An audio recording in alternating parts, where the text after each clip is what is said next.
नगर में था। मुझे आज तक याद है कि एक फिल्म बनी थी बाबा सारी लाडली, उस फिल्म की गूंज आज तक मन के अंदर है। तो इस तरीके की अगर फिल्में बनती हैं, क्योंकि उसके अंदर सामाजिक इश्यू भी थे, उसके अंदर भावनात्मक पक्ष भी थे। सिर्फ हम धार्मिक पक्षों को लेकर या ऐसे उनकी आस्था और धार्मिक अपनी जगह पर सब ठीक है, लेकिन जब हम अपने सिनेमा को जब आज के मुद्दों से जब तक नहीं जोड़ेंगे, आधुनिक भावबोध उसमें नहीं लाएंगे, भाषा के नए तेवर नहीं लाएंगे और नई चीज़ें नहीं लाएंगे। आप देखिए साउथ की फिल्मों के लिए कुछ भी कह लीजिए आज, और हम साउथ से कंपेयर भी नहीं कर सकते। राजस्थानी सिनेमा अभी बहुत अपने शिशु काल के अंदर है, हमें उतनी बड़ी उड़ान भरने की जरूरत भी नहीं है।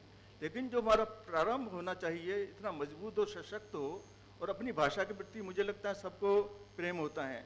मालू जी इतने सालों से अपनी भाषा के लिए काम कर रहे हैं, और भी तमाम लोग अपनी भाषा के लिए कर रहे हैं, और ख़ास करके जो महिलाएं हैं घरों में, वो अपनी भाषा को लेकर इतनी उत्साहित भी रहती हैं। सबके मन में रहता है अगर अच्छी राजस्थानी फिल्में बने तो क्यों नहीं लोग देखेंगे।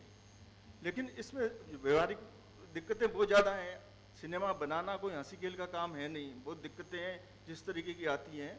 तो इसमें मुझे ध्यान है कि शायद मध्य प्रदेश विकास निगम है या एक कुछ सहकारी दुग्ध भंडार वगैरह थे जिन्होंने कुछ अच्छी फिल्में भी बनाई थी, है ना, सहकारी कुछ इस तरीके की। उसमें आप निर्माताओं निर्देशकों जो कि क्रिएटिव काम से जुड़े हुए लोग हैं, उनका काम ये नहीं है कि वो और काम चीज़ों को संभाले। इसके बजाय उनका काम है कि उनसे कहा जाए कि आप एक अच्छी सिनेमा में बनाकर दो। उनकी तमाम जिम्मेदारियां, प्रदर्शन वगैरह की जिम्मेदारियां निगम की होनी चाहिए। उसमें नुकसान फ़ायदा वगैरह उसको लेकर उसको कलाकारों को या जो से जुड़े हुए निर्माण पक्ष के लोग हैं उनका उससे कोई वास्ता नहीं होना चाहिए, सीधी सी बात है। क्योंकि मैं दूरदर्शन में भी था, जब हम लोग नौकरी में आए थे आकाशवाणी दूरदर्शन में जुड़े, तब हमारे सामने जब हमारा यूपीसी सिलेक्शन हुआ तो हमें ये कहा गया कि आपको क्रिएटिव काम करना है। हमें बड़ी खुशी हुई, मैं तो इनकम टैक्स विभाग छोड़कर इसमें आया। लेकिन सालों बाद हमने ये देखा कि हम पर इस बात का दबाव पड़ने लगा कि आप हमारे लिए स्पॉन्सर्ड प्रोग्राम की व्यवस्था करवाएं। अब हम क्रिएटिव आदमी खास करके उसमें फिर ऐसा हुआ कि भ्रष्टाचार भी शुरू हो गया। जिन लोगों का प्रोग्राम के बजाय इन चीज़ों में ज़्यादा ध्यान था वो लोग ज़्यादा सक्सेसफुल होने लगे। जो कला पक्ष की और साहित्य से जुड़े हुए लोग थे वो बैकग्राउंड में चले गए। तो इसलिए देखिए क्रिएटिव आदमी वित्त वगैरह पर इतना ध्यान नहीं दे पाता, ये एक सच्चाई है ना। ये बहुत मुश्किल काम होता है कि एक आदमी जो कविता कहानी या जो अपने फिल्म निर्माण से जुड़ी जो भी क्रिएटिव काम करेगा वो इन चीज़ों की तरफ उसका उतना ध्यान नहीं देगा। वो सुविधा तो समाज की है, सरकार की है कि वो उन सब के लिए व्यवस्थाएं कराए। पुराने ज़माने में राजा महाराजाओं के टाइम में या बाद में भी हम दरबार जो लगते थे या बाद में सरकारें हैं, उनका काम होना चाहिए ये।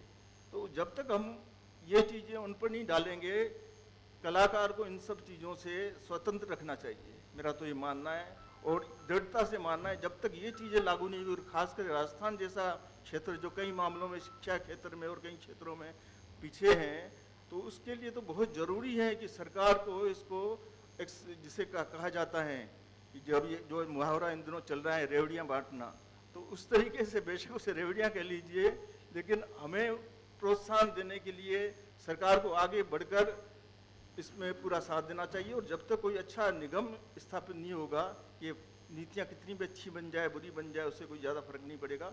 एक जब तक सरकार को अपनी तरफ से पूरी व्यवस्था करनी चाहिए और रिलीज़ होने तक उसकी पूरी जिम्मेदारी निगम की होनी चाहिए। धन्यवाद।